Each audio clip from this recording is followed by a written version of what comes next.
Breaking tonight, the Israeli military says a, quote, limited ground operation in southern Lebanon has begun. More blasts rock Beirut as Israel says it's targeting Hezbollah. CBC News is on the ground. The attack at this location is going to unsettle anyone who assumed that Israeli airstrikes in the capital would be contained to the Hezbollah stronghold. On this, the National Day for Truth and Reconciliation, residential school survivors tell their stories and push for more money to search for unmarked graves. I think what people need to understand is the price we paid as children. And the stunning new images of Helene's destruction, the urgent search for survivors, days now after the historic storm. We will be there with you as long as it takes. From CBC News, this is The National in Ottawa with Chief Correspondent Adrian Arsenault. Thanks for joining us. We're not far from Parliament Hill tonight, one place among many where people are honoring survivors of residential schools and reckoning with the horrific legacy of that system. This is the National Day for Truth and Reconciliation, also Orange Shirt Day, that color symbolic of what was stolen from generations of Indigenous children. And we'll have special coverage for you tonight throughout the hour. First, though, there's breaking news out of the Middle East, reports that Israel has begun ground operations inside Lebanon. Senior international correspondent Margaret Evans is in Beirut. Margaret, the extent of this is still unclear. That's right, Adrian. The Israeli military is confirming that Israeli troops have crossed the border into Lebanon, and that's significant. It's also raising speculation that a big ground invasion into South Lebanon could soon follow. But the Israelis are being very careful in their language. They're describing limited ground operations or raids aimed at targeting Hezbollah infrastructure close to the border. All this after a very tense 24 hours here again. Overnight, Israel was again making good on its boast that its reach is long. Here, the aftermath of a strike on a Beirut apartment. 3 members of the Popular Front for the Liberation of Palestine, a group fighting alongside Hamas in Gaza, confirmed dead. On the ground below, their blood, papers on the future of Palestine, and shocked residents. The first Israeli strike of this conflict in the city center, an area where Hezbollah holds less sway. There were 2 bombs, says Jamal Hussein, who lives nearby and was awakened by the strike. One exploded, the other didn't. The attack at this location is going to unsettle anyone who assumed that Israeli airstrikes in the capital would be contained to the Hezbollah stronghold. Especially with reports that an Israeli incursion into southern Lebanon is already underway, coming after days of building tension. This was the Israeli Defense Minister Yoav Gallant along the Israeli-Lebanese border, telling troops they will make it safe for Israelis displaced by Hezbollah's missiles to return to their homes. We'll employ all our capabilities, he's saying, from the air, the sea, and the ground.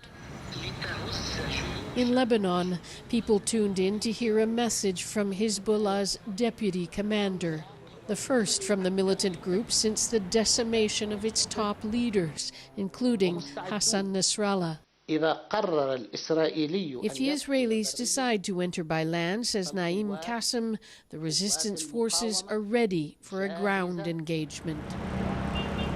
Others here are preparing for the worst, including Hoda Saba, already displaced by fighting in the south. If what's happening to Gaza happens to us, we won't survive, he says. Before the war, we weren't even living. Our graves were already waiting for us. Calls for a ceasefire from both the U.S. president and Lebanon's prime minister are still hanging in the wind. And Adrian, there have been more Israeli airstrikes here in Beirut in the southern suburbs again tonight, as there have been every night since that attack that killed Hassan Nasrallah. And Margaret, with fighting on the ground now, the big question still remains, what does Hezbollah's ally Iran do? Well, it's interesting, Adrian. You know, the Israeli Prime Minister Benjamin Netanyahu delivered a message, a televised message tonight that he said was aimed at the Iranian people, but it seemed much more directed at the Iranian regime. He said that Israel can reach anywhere in the Middle East, and if that's not a warning, I don't know what is. All right, Margaret Evans reporting in Beirut tonight. Thanks, Margaret. The pace of events in Lebanon is not lost here in Ottawa. The federal government says it is stepping up efforts to get Canadians out. Foreign Affairs Minister Melanie Joly posting tonight that the government has secured 800 additional seats on commercial flights for Canadians, permanent residents, and their families. The next one is scheduled to depart tomorrow, October the 1st. She ends with a warning: you must leave now. If you're offered a seat, take it now. You can see behind me the Peace Tower on Parliament Hill. It is lit up in orange tonight. Just one of the many ways the National Day for Truth and Reconciliation is being marked. Olivia Stefanovic now with the powerful stories being shared by residential school survivors. In the shadow of where Canada's residential school policy was born and enforced for over a century, a crowd gathered to remember. A sea of orange to honor the thousands of children who never returned, like 6-year-old John Saganash. There's a record of his burial, but there's no record, there's never any investigation to see what happened. I can't forgive until they bring all those kids home.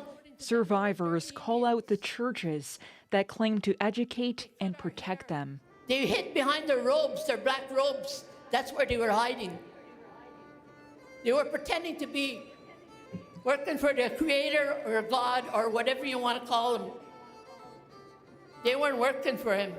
Speaking in the very languages the institutions tried to suppress. Every child matters. We still have much work to do, but I feel increasingly hopeful. Survivors say they see the change, but it's slow. Still, the institutions are still there that obstruct Native people from being a part of society. Only a handful of the calls to action from the Truth and Reconciliation Commission are fully implemented, and demands for increased stable funding to search for possible graves are growing. I think what people need to understand is the price we paid as children. The true journey of reconciliation will take decades. The Prime Minister took a step on that path, signing a new child services agreement in the Northwest Territories. Kids are protected here in your communities by your communities. Generations impacted. It's such an incredible honor to be here on behalf of my parents, because when my dad was 12 years old, he ran away from the residential school. Descendants draw strength from survivors. How resilient they are, like all of the survivors across Canada, what they had to go through to be, so we could be here today. I'm just so thankful. As the pain of the past transforms into hope for the future. Olivia Stefanovic, CBC News, Ottawa. From Ottawa to Nunavut now, Juanita Taylor brings us to one community where people mark the occasion with a special guest, the woman who started the Orange Shirt Day movement. About 100 people in Kugluktuk, Nunavut gathered at the community hall, marking the National Day for Truth and Reconciliation. To show them that I am here with them, not for them, but with them. And you're talking about residential school survivors. Yes. The crowd awash of orange, because this is also Orange Shirt Day, and its creator, a special guest. Phyllis Webstad is a residential school survivor. I'm just so happy to be here. I want to acknowledge all survivors here today and also their families.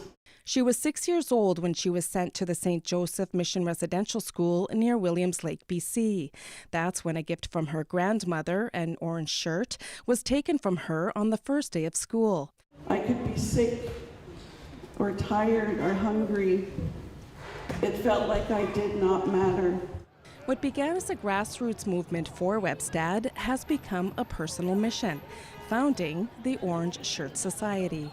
What I want to do is to not only be able to tell my story, but I want to hear the stories of survivors and their families and to meet people.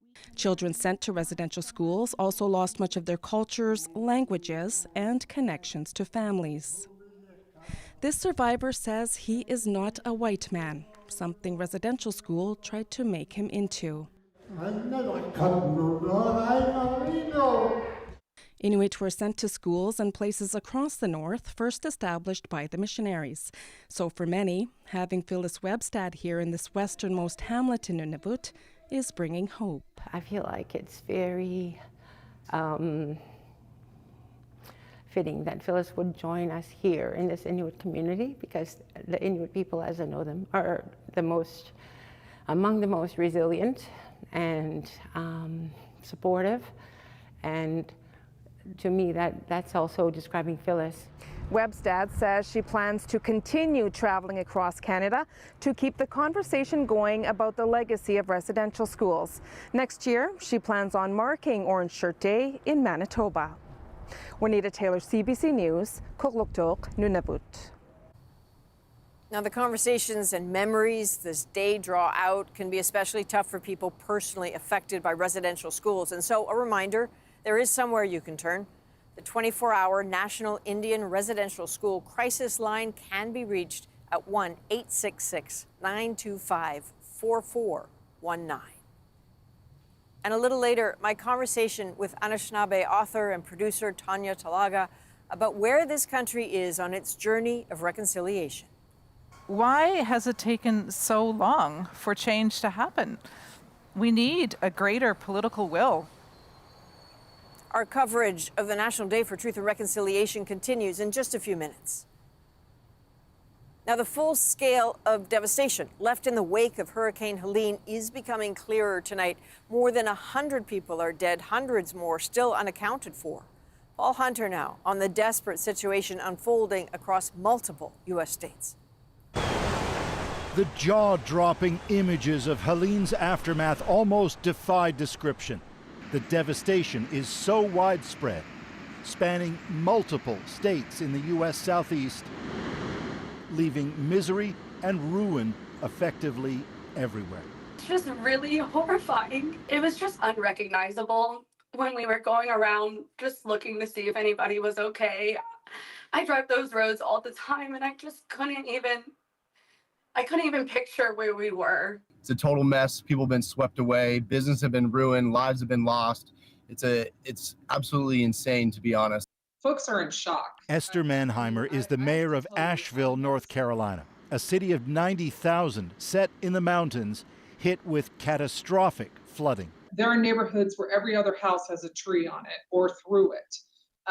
Roads blocked. Power lines looks like, spaghetti. It really feels like a post-apocalyptic scene. We know that there are people missing, and we know that there's going to be significant fatalities at the end of this.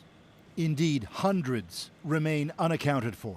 Meanwhile, some 2 million people are still without power. Food and fresh water is coming from volunteers, but so much more is needed for so many. And we appreciate the resources that are coming our way. U.S. President Biden, meeting with state officials, quickly pledged federal help throughout the region. We will be there with you as long as it takes. The help already en route. Lots of it. At least 50,000 personnel from 31 states and D.C. and Canada are responding to power outages throughout the region and working around the clock. And though the storm has passed, state officials warn in many places the rivers are still rising. Paul Hunter, CBC News, Washington. The U.S. president also says he plans to visit North Carolina on Wednesday. The two candidates running to replace him in the White House also spoke today about Helene's aftermath. We're not talking about politics now. We have to all get together and get this solved. Moments like this remind us We have so much more in common than what separates us. A political calm ahead of what could be a consequential vice presidential debate Tuesday. Republican J.D. Vance touched down in New York earlier. Democrat Tim Walz was in Michigan today, where he brushed off questions about the showdown. And CBC News will simulcast the debate tomorrow night starting at 9 p.m. Eastern. I'll be hosting special coverage starting a half hour before that. You can watch on CBC News Network or wherever you stream CBC News. And we'll have a special edition of The National after the debate. Well, in Calgary, there are calls for a thorough and transparent investigation into the death of an Indigenous man in police custody. Hundreds marched today to honor John Wells, support his family, and call for justice. Aaron Collins was there. More hard steps on the long road to reconciliation. This walk marking the death of a member of Alberta's Blood Tribe. John Wells died in police custody on September 17th.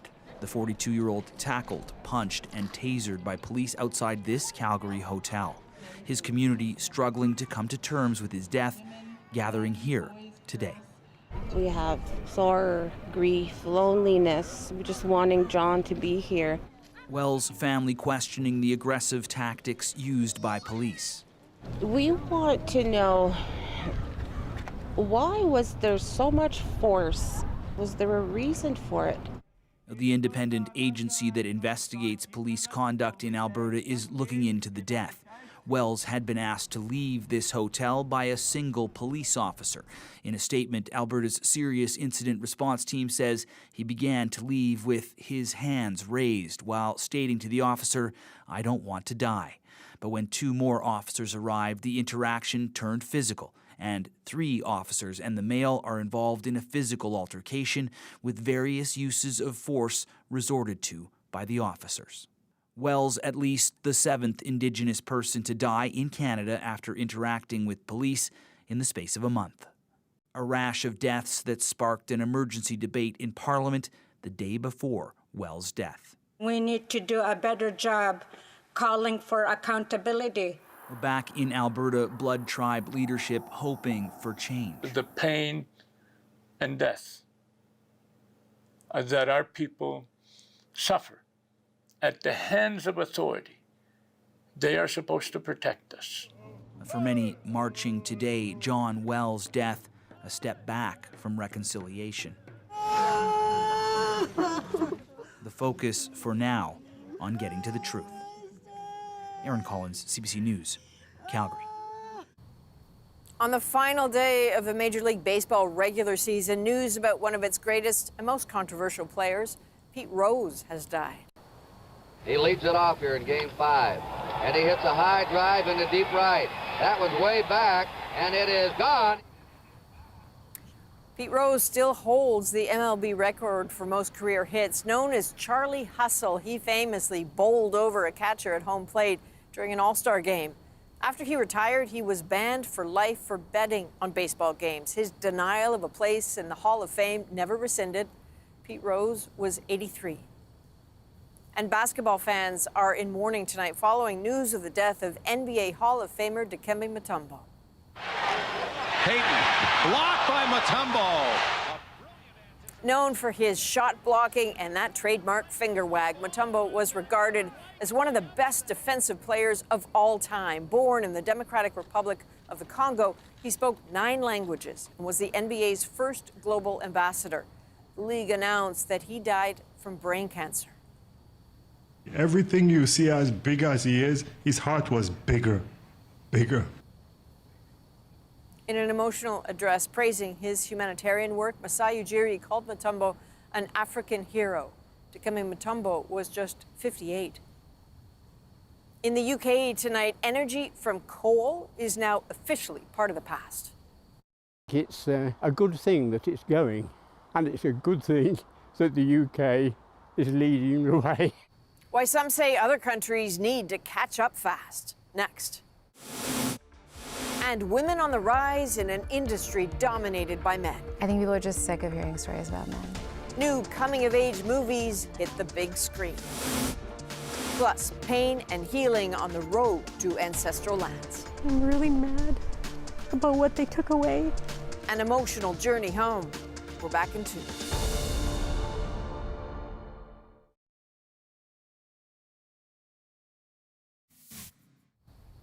Across the country tonight, landmarks are being lit up orange. Recognition of Orange Shirt Day, the National Day for Truth and Reconciliation. Here in Ottawa, that includes the Peace Tower on Parliament Hill. Well, in Britain, a curtain call tonight for coal. The country's last remaining coal-fired power plant has been shut down, and the country becomes the first in the G7 to abandon them. Briar Stewart on the hope other nations will follow. For nearly 6 decades, these cooling towers served as a local landmark in the East Midlands. But soon they will be torn down, bringing an end to the country's thermal coal industry. It's a good thing that it's going, and it's a good thing that the UK is leading the way. Brian Hill remembers when the coal plant was being built in the 1960s. Now he says it's time for cleaner sources of electricity. It's a dirty fuel. I prefer the clean air. Britain built the world's first coal-fired power plant more than 140 years ago. Coal was a major driver of the country's economy and industrial revolution.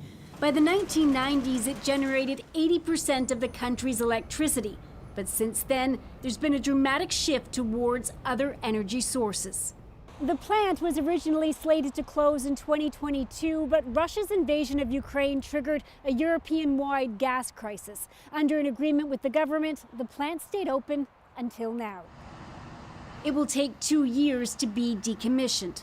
Replacing the coal capacity with essentially renewable capacity. This energy analyst says many developed countries like Canada have set goals to phase out coal power plants by 2030. And climate scientists are pushing for them to be phased out everywhere by 2040. 86% of the remaining coal plants globally are being developed in China and India.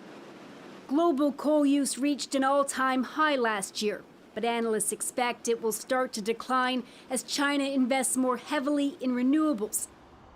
They believe Britain shuttering its last remaining plant is a powerful signal that a shift away from coal is possible. Briar Stewart, CBC News, Ratcliffe-on-Soar, England. Hollywood is dominated by male directors and stories about men, but there's a push to change that. I could do any genre, any age, but there'll probably always be starring women. New Canadian films point the lens towards women. Plus, a massive hydroelectric dam is about to come online in BC. This is a generational type project. Will it be enough to meet the growing demand for power? And a moving journey home. Now that I've been here for the first time and seen where my family comes from, definitely I belong here. Multiple generations reconnect with their roots. The National breaks down the stories shaping our world. Next.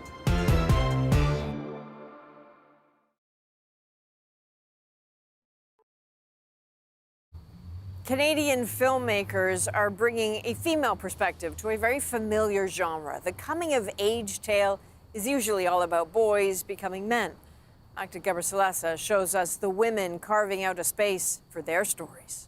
Who are you? Elliot. Dude, I'm you. You're me. The film, My Old Ass, has all the markings of a coming-of-age flick.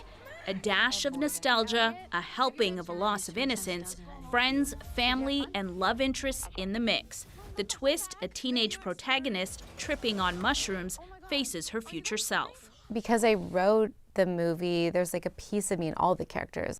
This is Megan Park's second coming-of-age film from a teenage girl's perspective, and it's one of several from Canadian female filmmakers this year, including Fitting In, The Queen of My Dreams, and Bonjour Tristesse. I think people are just sick of hearing stories about men. I don't care. The film industry has long been dominated by men. This report says that's still the case, on screen and behind the camera. With the top grossing films of 2023, it states nearly 88% were directed by men. And not only were they the ones writing the stories and telling stories, but those were the ones that were the gatekeepers that were in charge of who gets funding.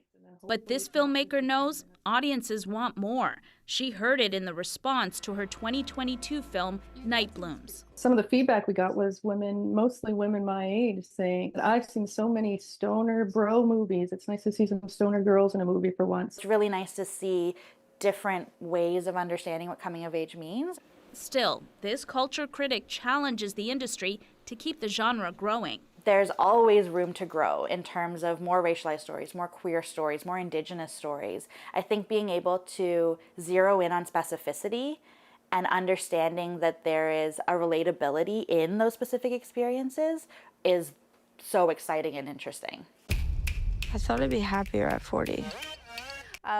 Meanwhile, Park is already looking ahead to the future. I could do any genre, any age, but there'll probably always be starring women. She and other filmmakers are locked in to having women's perspectives in the spotlight. Magda Gebreselassie, CBC News, Toronto. Now it's time to dig deeper into the stories shaping our world. After nearly a decade of construction costing billions of dollars, BC's mega hydro dam will soon produce energy. This is a generational type project. It's a very, very large one. But first, on this National Day for Truth and Reconciliation, we're invited on a journey to ancestral lands. You know, you just feel like you belong. Yeah, I feel like I'm home. I am home. The new connection brings anger over what was taken, but also joy in future possibilities. Wamish Hamilton traveled with the group to the Nisga'a First Nation, where some found family and a path forward.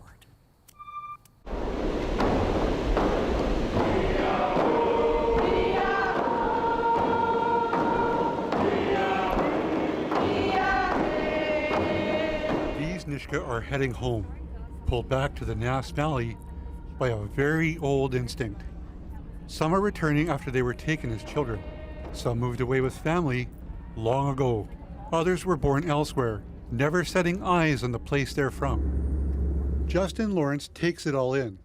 He knows he's Indigenous, and now he'll learn his identity as a Nisga'a. He's lived his life in East Vancouver. These lands are his ancestral home. Always heard Lac La Zappe, Greenville, never knew exactly where that was. This is the journey home, a trip that began 800 kilometers to the south. Roughly 30 Nisga'a are traveling from around the province. The bus trip takes them 2 days through Prince George and Terrace to the Nass Valley in northern BC. We have so many relatives that are out there that were taken in the 60 scoop. Lavita Trimble is on the board of directors of Nisga'a Samics in Vancouver. They provide support for urban members and are organizing this trip. We want to strengthen the connections and just, really, really help our people heal from the aftermath. And Tasmix has created that bridge to get back knowing the people. So I'm excited to go up and see it, see the Nass Valley and feel the wind and walk around in the forests and spend some good time up there. It's going to be a good week. Richard Brown will see his homeland for the first time as an adult. His mother has been looking forward to this day since they left when he was a child. I'm excited for him. He gets to meet a lot of our relatives.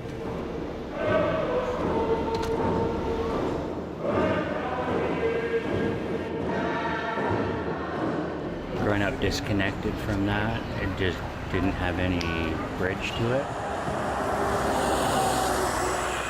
These Nisga'a will learn about their history, harvest and taste food grown in their homeland, dance together, and connect with family. Finally, the Nass Valley. Their first stop is Gitlach-Demek. This is my husband, Gary. He's my first cousin, Richard. This is my little girl, Tristan. Hi. Oh, Richard. I love you. We talked a little bit on Facebook with my Uncle Sam and his daughters, and that was the first time I got to meet one in person,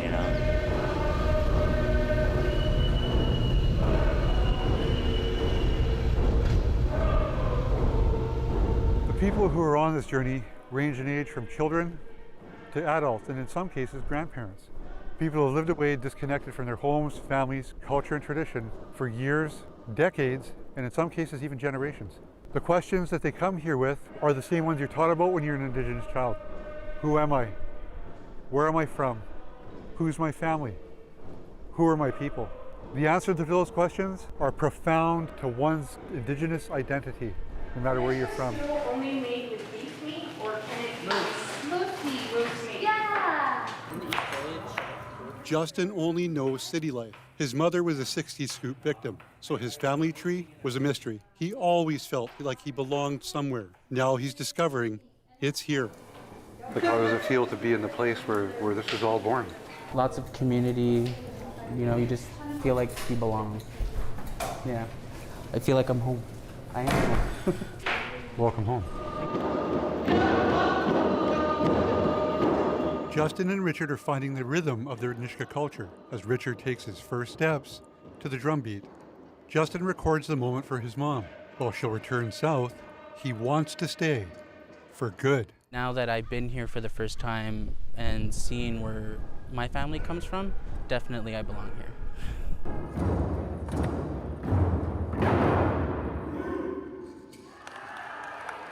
Jo Mansell also wants to move home. She's finding out that it's not as easy as she hoped, and she says she's applied for 2 jobs so far.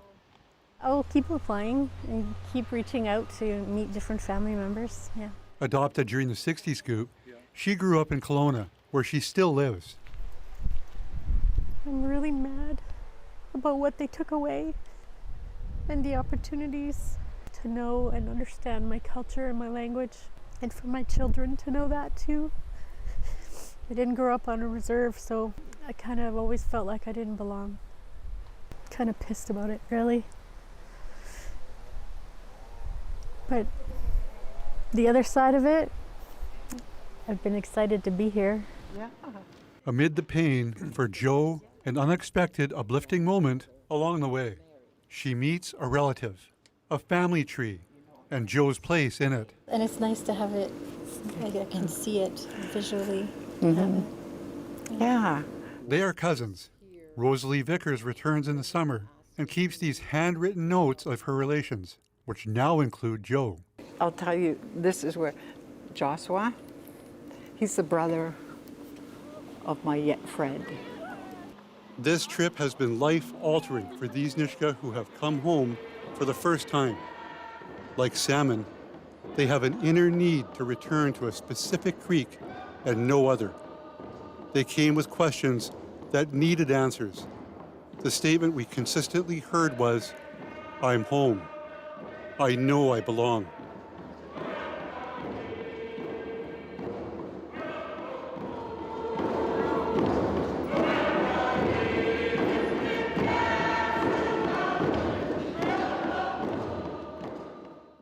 Wamish, as you were with those people on that journey, I'm curious what struck you the most. How much home meant to each of the participants, in particular 60 scoop victims. People taken during the 60 scoop, and how this played out with them. We spoke to 3 of them, and some had visited before, some had never visited there. But it was important for them to go to this one place to learn about their identities, who they were. I likened it to a salmon. After its 4-year life cycle, having to go back to that one place they're from. These people had to go back to the place that they're from to learn who they were, who their families were, where they're from, who their nation is, their language, their culture. They needed to know these things, and they needed to be in the place where it's from. That struck me most, the homing instinct. Thank you, Wamish. That's Wamish Hamilton in Vancouver tonight. Thank you. Now, stories like those Wamish just showed us are especially poignant today, the National Day for Truth and Reconciliation. Earlier, I spoke with Anishinaabe author and producer Tanya Talaga at the close of today's ceremony here in Ottawa. Tanya Talaga, we just took a breath, just finished watching this ceremony. I know we were both taking lots of notes. What struck you the most? So many things about today will stay with me. Of course, the survivors, hearing their voices. Jackie Pizendawach, she was incredible. Listening to her and saying that she was taken over 2,000 kilometers away from her family with her 6 siblings, you know, and she said, that is where my brother Eddie learned to lie. Wow. Because they used to take us to go to confession. And he told the truth in there, what was happening with him. And the priest or whoever it was went to report it to the other people that were taking care of us, and he got a beating. And she talked about the abuse that they suffered. She talked about what it was like to lose everything to her, her family, her language, and to be standing up there with her siblings and also with her granddaughter. That was remarkable, and it shows you how recent this is. This is not history from 500 years ago. This is happening within our generations. As people watch this day and they see a sea of orange shirts from coast to coast to coast in various communities and schools, can you step back? Where is this country on this journey of reconciliation? We've got a long way to go. You know, we really are just starting. Yes, the Truth and Reconciliation Commission was in 2015. We've only seen 13 of the 94 calls to action, but it's more than that. Why has it taken so long for change to happen? We need a greater political will, and we need everyone wearing an orange shirt to vote, to also talk to their politicians and say, this is not okay. We need equity. So every child really does matter in this country. We have spoken a lot over the years, but part of the conversation today is because of the effort that you were undertaking to figure out the story of your own family and your book, The Knowing, and in a documentary series as well. The search for what happened to them in the residential school system. But the last chapter of your documentary is called The End is the Beginning. What did you mean by that? The end is the beginning is what you saw here today, right? We are talking about not just Indian residential schools, we're talking about Indian hospitals, we're talking about tuberculosis sanitaria, we're talking about child welfare, about the 60s scoop, about all of our children that still need to come home. We're talking about jails, we're talking about justice. All of these things are still turning. This is a circle. We're still going. The end is the beginning was said to me by Elder Sam Atchie-Penenscum from Martin Falls First Nation. He is a survivor of 3 Indian residential schools. And when he told me that, I just felt it in my heart that this is where we are right now. And I hope we are at a beginning. Tanya, thank you very much for today. I appreciate it. Coming up, a new hydro project in British Columbia is about to add much needed energy to the grid. White Sea is coming on at absolutely the perfect time. How climate change could affect how it operates in the future. That's next.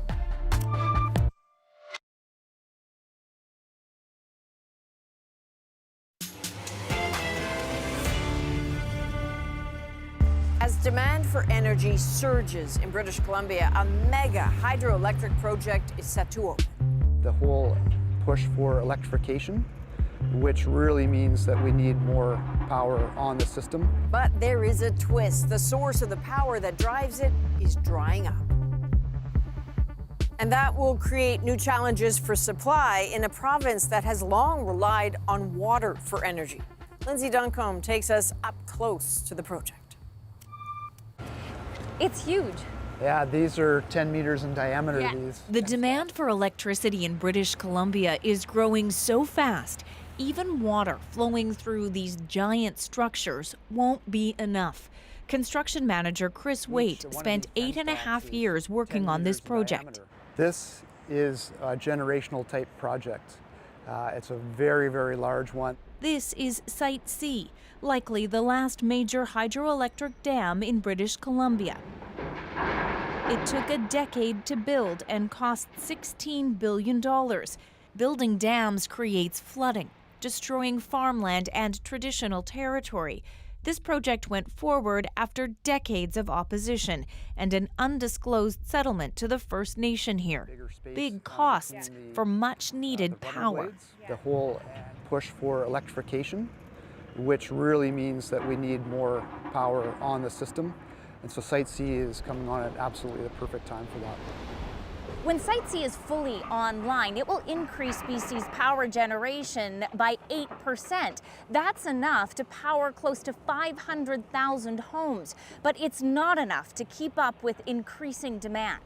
BC Hydro expects demand for electricity to grow 15% or more in the next 6 years due to a growing population, industrial expansion, electric vehicles, and even artificial intelligence. AI is a huge energy hog, so we're expecting an incredible increase in demand, and Site C won't be anywhere near sufficient to cover that increase.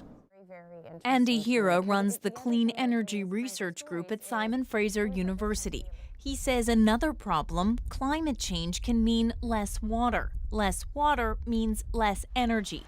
Last year's drought meant BC had to import 20% of its power from neighboring provinces and states. We don't really have good, reliable models about what the precipitation patterns are going to look like in 10 or 15 years.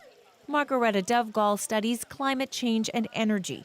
She says it's possible BC and its neighbors could be hit by drought conditions at the same time. At the very least, we are going to see price increases if the new capacity coming online can't meet the demand.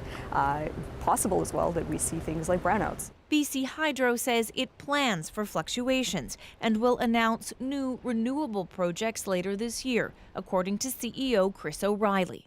We are confident that we have the resources here in British Columbia to meet the near-term requirements while planning and investing for growth down the road. And this is the thing that spins around. This spins at 72 RPM. Site C is part of that plan.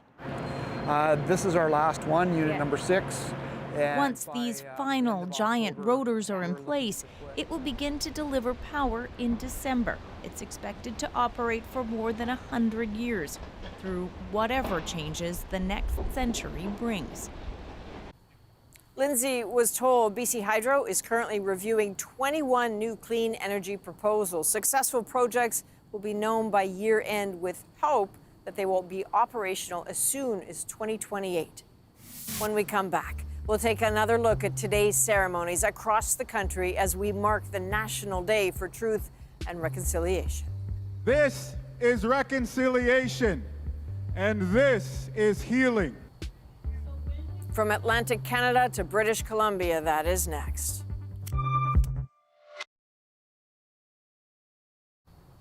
So we spent the day here in Ottawa bringing you the ceremony in the capital, but now let's take a look at scenes across the country from east to west where people, Indigenous and non-Indigenous, gathered on this National Day for Truth and Reconciliation.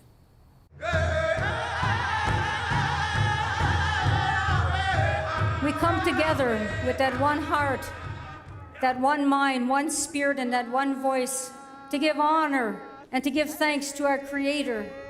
As we say, we're all human beings, and we all need to come together and love each other and work side by side. This little spider kept on climbing up the water spout and kept on getting washed down, and they kept on climbing and climbing. And no matter what, that little spider never stopped. And that is our people, our mothers, our aunties. Look around and see the sea of orange. See the Indigenous people, see the non-Indigenous people, see all Canadians coming together. This is reconciliation, and this is healing.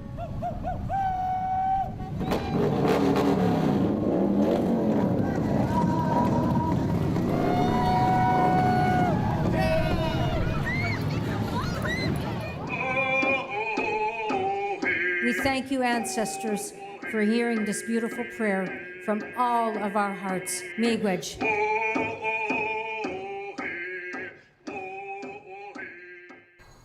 So some 9 years ago, the Truth and Reconciliation Commission came out with 94 recommendations. Number 80 was a day of National Truth and Reconciliation Day. This day, it's only 4 years old. Only 13 of those calls to action have been heeded. There are others that are work in progress. Some haven't been started. There is a long way to go, but there's a path. From all of us at The National, thank you for being with us. You can watch anywhere, anytime on the free CBC News app and subscribe to The National's YouTube channel. I'm Adrienne Arsenault. Take care.